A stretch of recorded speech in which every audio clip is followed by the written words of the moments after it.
Di tanah Pasundan yang subur dan permai, berdirilah sebuah kerajaan besar bernama Pajajaran.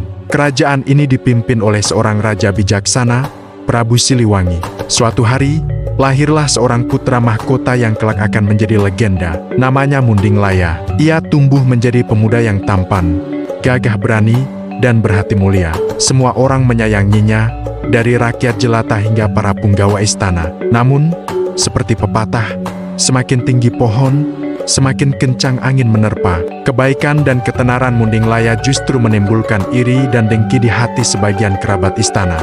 Mereka merasa terancam dengan kehadiran sang pangeran. Dengan licik, mereka menyebar fitnah keji. Mereka menuduh Munding Laya memiliki niat buruk untuk merebut takhta dari ayahnya sendiri.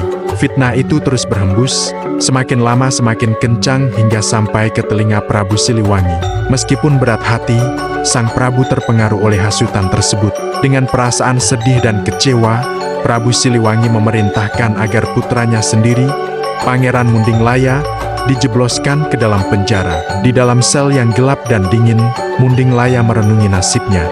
Ia tahu dirinya tidak bersalah, namun ia menerima hukuman itu dengan sabar, sebagai bentuk baktinya kepada sang ayah. Di tengah kesedihan yang melanda istana, Ratu Purbasari, ibunda Munding Laya, mendapatkan sebuah wangsit melalui mimpi.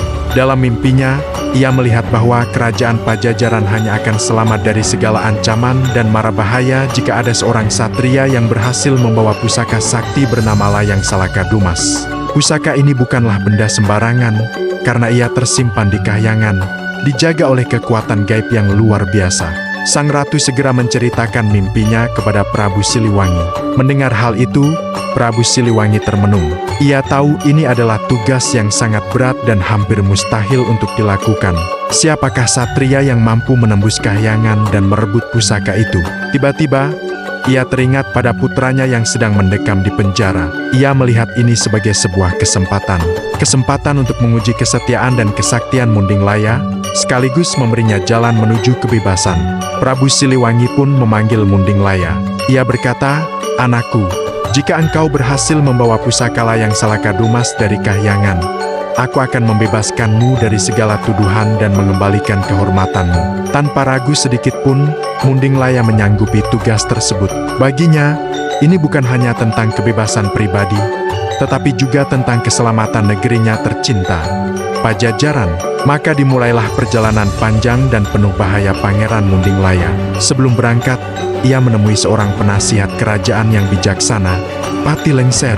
Dari Pati Lengser, Munding Laya mendapatkan banyak wejangan dan ilmu berharga untuk bekal perjalanannya. Dengan doa restu dari ibundanya, Munding Laya melangkahkan kakinya meninggalkan istana, menuju sebuah takdir yang belum pernah ia bayangkan sebelumnya. Perjalanannya membawanya melintasi hutan lebat, menyeberangi sungai deras, dan mendaki gunung-gunung tinggi. Hingga pada suatu hari, ia tiba di sebuah tempat bernama Muara Beres. Di sanalah, takdir mempertemukannya dengan seorang putri cantik jelita bernama Dewi Kinawati. Pandangan pertama langsung menumbuhkan benih-benih cinta di hati keduanya. Munding Laya menceritakan tujuannya kepada Dewi Kinawati. Meskipun berat hati harus berpisah, Dewi Kinawati merelakan kepergian sang pangeran demi tugas mulianya. Munding Laya pun berjanji, setelah tugasnya selesai, ia akan kembali ke Muara Beres untuk mempersunting Dewi Kinawati.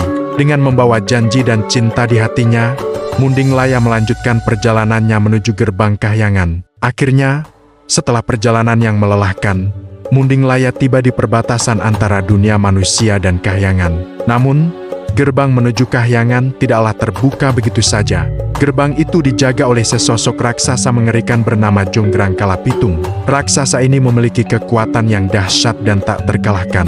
Pertarungan sengit pun tak terhindarkan. Munding Laya, dengan bekal ilmu dan keberaniannya, melawan sang raksasa. Dentuman senjata dan teriakan menggema di angkasa. Setelah pertarungan yang panjang dan melelahkan, berkat kesaktian dan kecerdikannya, Munding Laya berhasil mengalahkan Jonggrang Kalapitung. Jalan menuju kahyangan pun terbuka.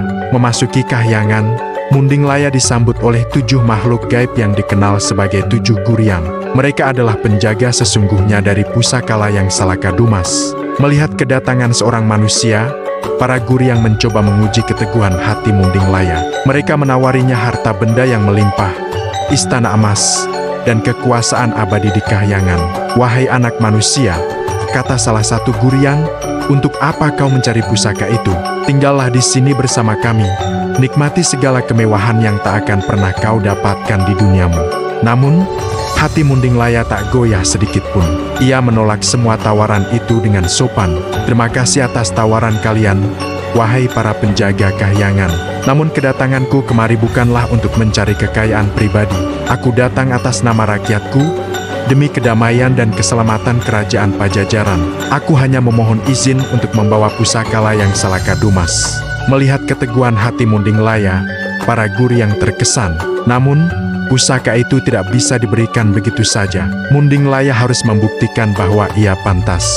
Ia diperintahkan untuk melakukan tapa brata, menyucikan diri dan memusatkan seluruh kekuatan batinnya. Selama bertapa, Munding Laya menghadapi berbagai macam godaan yang jauh lebih berat, namun ia berhasil melewatinya dengan kesabaran dan keyakinan yang kuat. Setelah tapanya selesai, para Guryang akhirnya mengakui kelayakan Munding Laya. Mereka pun menyerahkan pusaka layang Salaka Dumas kepadanya. Pusaka itu berwujud selembar surat atau lontar yang bersinar keperakan, memancarkan aura kedamaian yang luar biasa. Dengan perasaan syukur, Munding Laya menerima pusaka tersebut. Namun, ujian belum berakhir. Para Guryang ingin menguji kekuatan terakhir sang pangeran. Mereka menyerang Munding Laya secara bersamaan. Sekali lagi, pertarungan hebat terjadi. Dengan bantuan kekuatan dari pusaka yang baru ia dapatkan, Munding Laya berhasil menaklukkan 7 Guryang tanpa menyakiti mereka. Para Guryang pun tunduk dan mengakui kehebatannya. Dengan pusaka di tangan, Munding Laya segera berpamitan untuk kembali ke Pajajaran. Ia tahu waktu sangatlah berharga. Selama kepergiannya, para penghasut di istana semakin menjadi-jadi. Mereka terus meracuni pikiran Prabu Siliwangi dan bahkan menyebarkan fitnah baru yang ditujukan kepada Ratu Purbasari, ibunda Munding Laya. Situasi di kerajaan menjadi semakin genting. Tepat pada saat situasi memuncak, ketika para penghasut mendesak Prabu Siliwangi untuk menghukum Ratu Purbasari, sesosok satria gagah turun dari angkasa. Dialah Pangeran Munding Laya, kembali dengan membawa cahaya harapan. Seluruh isi istana terkejut melihat kedatangannya yang tiba-tiba dan penampilannya yang kini memancarkan aura kesaktian. Dengan tenang, Munding Laya berjalan menuju singgasana ayahnya. Ia menunjukkan pusaka layang Salaka Dumas. Cahaya dari pusaka itu seketika menyebar ke seluruh penjuru istana, menyingkap semua kebohongan dan niat jahat. Wajah para penghasut menjadi pucat pasi. Kebenaran akhirnya terungkap. Melihat bukti nyata di hadapannya, Prabu Siliwangi menyadari kesalahannya. Dengan wibawa seorang pangeran, Munding Laya mengusir semua penghasut yang telah merusak kedamaian istana. Ia kemudian segera berlari membebaskan ibundanya dari tahanan. Suasana haru menyelimuti istana saat ibu dan anak itu kembali berpelukan.